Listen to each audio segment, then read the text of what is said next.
Hi friends, ಎಲ್ಲರೂ ಕೂಡ ನನ್ನ ಚಾನಲ್ಗೆ ಸ್ವಾಗತ ಹೇಳ್ತಾ ಬನ್ನಿ. ಹಾಗಾದರೆ HSTR ಹೈಸ್ಕೂಲ್ ಶಿಕ್ಷಕರ ಒಂದು ನೇಮಕಾತಿ ನಡೀತಾ ಇದೆ. ಹಾಗಾದರೆ ನಮ್ಮ ಕರ್ನಾಟಕ ಸರ್ಕಾರವು ಇನ್ನೂ ಜಸ್ಟ್ 1 ವೀಕಲ್ಲಿ ಹೈಸ್ಕೂಲ್ ಶಿಕ್ಷಕರ ನೇಮಕಾತಿಗೆ ಅಧಿಸೂಚನೆಯನ್ನು ಹೊರಡಿಸುವಂತಹ ಒಂದು ಸಿಚುವೇಶನ್ ಇದೆ. ಹಾಗಾದರೆ ಈ HSTR ನೀವು ಕೂಡ ಹೈಸ್ಕೂಲ್ ಶಿಕ್ಷಕರಾಗಿ ಹೊರಹೊಮ್ಮಲಿಕ್ಕೆ CT ಪರೀಕ್ಷೆಗೆ ಯಾವ ಪುಸ್ತಕಗಳನ್ನು ಓದಬೇಕು, ಹೇಗೆ ಓದಬೇಕು, ಯಾವ ರೀತಿ ಪ್ಯಾಟರ್ನ್ ಇರುತ್ತೆ ಅನ್ನೋದು ಸಂಪೂರ್ಣವಾದಂಥ ಮಾಹಿತಿಯನ್ನು ಹೇಳ್ತಾ ಹೋಗ್ತಾನೆ. ಇದರಲ್ಲಿ ಕೊಟ್ಟಂತಹ ಪುಸ್ತಕಗಳನ್ನು ನೀವು ಪ್ರಿಪೇರ್ ಆಗಿ ಬನ್ನಿ. ಹಾಗಾದರೆ ಸಾಮಾನ್ಯ ಪತ್ರಿಕೆ ಮತ್ತು ಐಚ್ಛಿಕ ವಿಷಯಗಳ ಪುಸ್ತಕಗಳ ಸಂಪೂರ್ಣ ಪಟ್ಟಿ ಇಲ್ಲಿ ನೀಡಿದೆ ನೋಡಿ. ಮುಖ್ಯವಾಗಿ ನಿಮ್ಮ ಸಿದ್ಧತೆಯನ್ನು ಇನ್ನಷ್ಟು ಸುಲಭಗೊಳಿಸಲಿಕ್ಕೆ HSTR ಪರೀಕ್ಷೆಗೆ ಯಾವ ವಿಷಯಕ್ಕೆ ಎಷ್ಟು ಅಂಕಗಳಿರ್ತವೆ ಮತ್ತು ಅಧ್ಯಯನಕ್ಕೆ ಕ್ರಮ ಹೇಗಿರಬೇಕು ಅನ್ನೋದನ್ನು ನಾನು ಈ ಒಂದು ವಿಡಿಯೋದಲ್ಲಿ ಹೇಳ್ತಾ ಹೋಗ್ತೇನೆ. ಬನ್ನಿ ನೋಡಿ, HSTR CT ಪರೀಕ್ಷಾ ಮಾದರಿ ಎಕ್ಸಾಮ್ ಪ್ಯಾಟರ್ನ್ ಈ ಸರಿ ಕರ್ನಾಟಕ ಗೌರ್ಮೆಂಟ್ ಏನು ಅನೌನ್ಸ್ ಮಾಡಿದೆ ಅಂದರೆ, HSTR CTಯಲ್ಲಿ ನೀವು ರ್ಯಾಂಕ್ ಬಂದ್ಕೊಂಡು ನೀವೇನಾದರೂ ಶಿಕ್ಷಕರಾಗಿ ಹೊರಹೊಮ್ಮಿಬಿಟ್ರೆ ನೀವು ಫಸ್ಟ್ ಇಯರ್ ಮತ್ತು ಸೆಕೆಂಡ್ ಇಯರ್ ವಿದ್ಯಾರ್ಥಿಗಳಿಗೂ ಕೂಡ ನೀವು ಟೀಚ್ ಮಾಡಲೇಬೇಕು ಅನ್ನೋ ಒಂದು ನಿಯಮ ಜಾರಿಗೆ ತಂದಿದೆ. ಹಾಗಾದರೆ HSTR ಪರೀಕ್ಷೆ ಪ್ರಮುಖವಾಗಿ 200 ಅಂಕಗಳಿಗೆ ನಡೀತದೆ. ಎಷ್ಟು ಅಂಕಗಳಿಗೆ? 200 ಅಂಕಗಳಿಗೆ ನಡೀತದೆ ನೋಡಿ. ಪತ್ರಿಕೆ ವಿಷಯಗಳು, ಅಂಕಗಳು, ಪತ್ರಿಕೆ 1 ಯಾವುದಕ್ಕೆ ಸಂಬಂಧಪಡುತ್ತೆ ಅಂದರೆ ನೋಡಿ, ಇಲ್ಲಿ ಪತ್ರಿಕೆ 1 ಸಾಮಾನ್ಯ ಜ್ಞಾನ, ಶೈಕ್ಷಣಿಕ ಮನೋವಿಜ್ಞಾನ, ಮೆಂಟಲ್ ಎಬಿಲಿಟಿ, ಕಂಪ್ಯೂಟರ್ ಮತ್ತು ಸಾಮಾನ್ಯ ಇಂಗ್ಲೀಷ್. ಹಾಗೆ ಅಂಕಗಳು 100 ಅಂಕಗಳಿಗೆ ಸಂಬಂಧಪಡ್ತದೆ. ಇದು ಪೇಪರ್ 1 ವಸ್ತುನಿಷ್ಠ ಪರೀಕ್ಷೆಗೆ ವಸ್ತುನಿಷ್ಠ ಪ್ರಶ್ನೆಗಳನ್ನು ಹೊಂದಿರುತ್ತೆ. ನೆನ್ಪಿಟ್ಕೊಳ್ಳಿ, ವಸ್ತುನಿಷ್ಠ ಪ್ರಶ್ನೆಗಳನ್ನು ಹೊಂದಿರುತ್ತೆ. ಓಕೆ, ನೆಕ್ಸ್ಟ್ ಬಂದುಬಿಟ್ಟು ಪತ್ರಿಕೆ 2 ನಿಮ್ಮ ಐಚ್ಛಿಕ ವಿಷಯ, ಅಂದರೆ ನೀವು ಯಾವ ವಿಷಯದಲ್ಲಿ ಶಿಕ್ಷಕರಾಗಲಿಕ್ಕೆ ನೀವು ಹೋಗ್ತಾ ಇರ್ತೀರಲ್ವ ಅದೇ ವಿಷಯ, ಅಂದರೆ ಡಿಗ್ರಿ ಒಳಗಡೆ ಐಚ್ಛಿಕವಾಗಿ ತೆಗೆದುಕೊಂಡಂಥ ವಿಷಯನೇ ಆಗಿರಬೇಕು.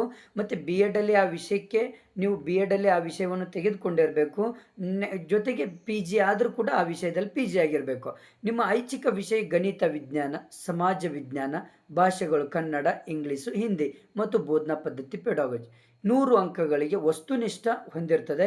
ಮತ್ತು ಇನ್ನು ಈ ಸರಿ ಏನಾಗಿದೆ ಅಂದರೆ ಟೋಟಲ್ 150 ಅಂಕಗಳನ್ನು ಹೊಂದಿರ್ತದೆ. ಅಲ್ಲಿ 50 ಅಂಕಗಳು ಮಲ್ಟಿಪಲ್ ಚಾಯ್ಸ್ ಆಗಿದ್ದರೆ ಇನ್ನೂ 100 ಅಂಕಗಳು ಏನಾಗಿರ್ತದೆ ನಿಮಗೆ ರಿಟರ್ನ್ ಇರುತ್ತೆ. ನೆನ್ಪಿಟ್ಕೊಳ್ಳಿ, ಭಾಳ ಇಂಪಾರ್ಟೆಂಟ್. ಈ ಸಾರಿ ಚೇಂಜ್ ಮಾಡಿದ್ದಾರೆ. ಮೊದಲು ಹೀಗೆ ಇತ್ತು, ಬರೀ 200 ಪ್ರಶ್ನೆಗಳು ಇರ್ತದೆ. ಪೇಪರ್ 1 ಪೇಪರ್ 2 ಹೀಗಿರ್ತಾ ಇತ್ತು. ಬಟ್ ಇವಾಗ ಪತ್ರಿಕೆ 2ದಲ್ಲಿ ಚೇಂಜ್ ಇದೆ ಪ್ಯಾಟರ್ನು. ಹೇಗಪ್ಪ ಅಂದರೆ 50 ಮಲ್ಟಿಪಲ್ ಚಾಯ್ಸ್ ಪ್ರಶ್ನೆಗಳಿದ್ದರೆ 100 ಪ್ರಶ್ನೆಗಳಿಗೆ ನೀವು ರಿಟರ್ನ್ ಎಕ್ಸಾಮ್ ಬರೀಬೇಕಾಗತ್ತೆ, ಲಿಖಿತವಾಗಿ ಬರೀಬೇಕಾಗತ್ತೆ. ಓಕೆ, ನೆನ್ಪಿಟ್ಕೊಳ್ಳಿ. ನೆಕ್ಸ್ಟ್ ಬಂದುಬಿಟ್ಟು ಇಲ್ಲಿ ಬನ್ನಿ, ಇದು ತುಂಬ ಇಂಪಾರ್ಟೆಂಟ್ ಮಾಹಿತಿಯನ್ನು ಇಲ್ಲಿ ಹೇಳ್ತಾ ಹೋಗ್ತಾನೆ. SSCಗೆ 3 ಪ್ರಮುಖ ಸೂತ್ರಗಳು ನಾನು ಇಲ್ಲಿ ಕೊಡ್ತಾ ಹೋಗ್ತೇನೆ. ಮೇನ್ ಇಂಪಾರ್ಟೆಂಟ್ ಇದು. ನಿಮ್ಮ SSCಗೆ 3 ಪ್ರಮುಖ ಸೂತ್ರಗಳು ಯಾವುದು ಅಂದರೆ, ಫಸ್ಟ್ ಒನ್ ಯಾವುದು ಅಂದರೆ ನೋಡಿ, ಇಲ್ಲಿ PUC ಪುಸ್ತಕಗಳ ಮೇಲೆ ಹಿಡಿತ ಸಾಧಿಸಲೇಬೇಕಾಗತ್ತೆ. ನೀವು ಏನಾದರೂ HSTR ಅನ್ನು ನೀವು ಕ್ಲಿಯರ್ ಮಾಡ್ಕೊಳ್ಬೇಕು ಅಂದರೆ ನಿಮ್ಮ PUC ಪುಸ್ತಕಗಳ ಮೇಲೆ ಹಿಡಿತ ಸಾಧಿಸಬೇಕಾಗತ್ತೆ. HSTR ಪರೀಕ್ಷೆಯ ಪ್ರಶ್ನೆಗಳು ಹೈಸ್ಕೂಲ್ ಮಟ್ಟದ ಪಠ್ಯಕ್ರಮದ ಮೇಲಿದ್ದರೂ ಅವುಗಳ ಕಠಿಣತೆಯ ಮಟ್ಟ, ಡಿಫಿಕಲ್ಟಿ ಲೆವೆಲ್ PUC 1 ಮತ್ತು 2ನೇ ವರ್ಷದ ಪಠ್ಯಪುಸ್ತಕಗಳ ಮಟ್ಟದಲ್ಲಿರ್ತದೆ. ನೆನ್ಪಿಟ್ಕೊಳ್ಳಿ. ಹಾಗಾಗಿ ನಿಮ್ಮ ಐಚ್ಛಿಕ ವಿಷಯದ PUC ಪಠ್ಯಪುಸ್ತಕಗಳನ್ನು ಕನಿಷ್ಠ 2 ಬಾರಿಯಾದರೂ ನೀವೇನು ಮಾಡಬೇಕು, ಓದಿ ನೋಟ್ಸ್ ಮಾಡಿಕೊಳ್ಬೇಕು. ನೆನ್ಪಿಟ್ಕೊಳ್ಳಿ. ನೆಕ್ಸ್ಟು ಬೋಧನಾ ಪದ್ಧತಿಯನ್ನು ಮೆಥಡ್ಸ್ ಆಫ್ ಟೀಚಿಂಗ್ ಆಲಿಕ್ಷಿಸಬೇಡಿ. ಯಾಕಂದರೆ ಪತ್ರಿಕೆ 2 ಅಂದರೆ ಮೊದಲನೇ ಸೂತ್ರ, ಇದು 2ನೇ ಸೂತ್ರ. ಪತ್ರಿಕೆ 2ರಲ್ಲಿರುವಂಥ ಸುಮಾರು 20ರಿಂದ 25 ಅಂಕಗಳು ನಿಮ್ಮ ವಿಷಯದ ಬೋಧನಾ ಪದ್ಧತಿಯ ಒಂದು ಮೇಲಿರ್ತದೆ. ನೆನ್ಪಿಟ್ಕೊಳ್ಳಿ. ಹಾಗಾಗಿ ನೀವು BEdಲ್ಲಿ ಇರುವಂಥ ಅಧಿಕೃತ ಪಠ್ಯ ಪುಸ್ತಕಗಳಿರ್ತದಲ್ವ, ಆ ಪುಸ್ತಕಗಳನ್ನು ಅತ್ಯುತ್ತಮ ಆಧಾರದ ಮೇಲೆ ನೀವು ಸ್ಟಡಿ ಮಾಡ್ಕೊಳ್ಬೇಕು. ಈಸಿಯಾಗಿ ಕ್ಲಿಕ್ ಆಗಿಬಿಡ್ತೀರಾ.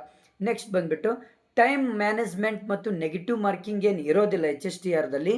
ಈ ಪರೀಕ್ಷೆಯಲ್ಲಿ ನೆಗೆಟಿವ್ ಮಾರ್ಕಿಂಗ್ ಇರೋದಿಲ್ಲ. ಆದರೆ ಪತ್ರಿಕೆ 1ರಲ್ಲಿ ಗಣಿತ ಮತ್ತು ಮೆಂಟಲ್ ಎಬಿಲಿಟಿ ಪ್ರಶ್ನೆಗಳನ್ನು ಕೇಳಲಾಗ್ತದೆ. ಹಾಗಾಗಿ ಸಮಯ ತೆಗೆದುಕೊಳ್ಳುವುದರಿಂದ ಈಶ್ವರ್ ಗಿರಿ ಸ್ವಾಮಿಯವರ ಒಂದು ಶಾರ್ಟ್ಕಟ್ ವಿಧಾನಗಳನ್ನು ಅಭ್ಯಾಸ ಮಾಡುವುದು ಸಮಯ ಉಳಿತಾಯ ಆಗ್ತದೆ. ಹಾಗಾಗಿ ಈ ಒಂದು ಈಶ್ವರ್ ಗಿರಿ ಸ್ವಾಮಿಯವರ ಒಂದು ಶಾರ್ಟ್ಕಟ್ ವಿಧಾನಗಳನ್ನು ಉಪಯೋಗಿಸಲಿಕ್ಕೆ ಇವರು ತೆಗೆದುಕೊಂಡಂಥ ಒಂದು ಟೈಮ್ ಮ್ಯಾನೇಜ್ಮೆಂಟ್, ನೆಗೆಟಿವ್ ಮಾರ್ಕಿಂಗ್ ಇಲ್ಲದೆ ಇದ್ದರೂ ಕೂಡ ಇವರು ಬರೆದಂಥ ಒಂದು ಪುಸ್ತಕವನ್ನು ನೀವು ಪ್ರಿಪೇರ್ ಆಗೋದ್ರಿಂದ ಆರಾಮಾಗಿ HSTR ಪುಸ್ತಕಗಳನ್ನು ಈ ಒಂದು 3 ಸೂತ್ರಗಳನ್ನು ಉಪಯೋಗಿಸಿಕೊಂಡು ನೀವು ಆರಾಮಾಗಿ ಕ್ಲಿಯರ್ ಮಾಡ್ಕೊಳ್ಬೋದು. Okay, thank you friends. ನಿಮ್ಮ ಫ್ರೆಂಡ್ಸಿಗೆ ಶೇರ್ ಮಾಡಿ, ಹಾಗೆ ನನ್ನ ಚಾನಲನ್ನು ಸಬ್ಸ್ಕ್ರೈಬ್ ಮಾಡಿ.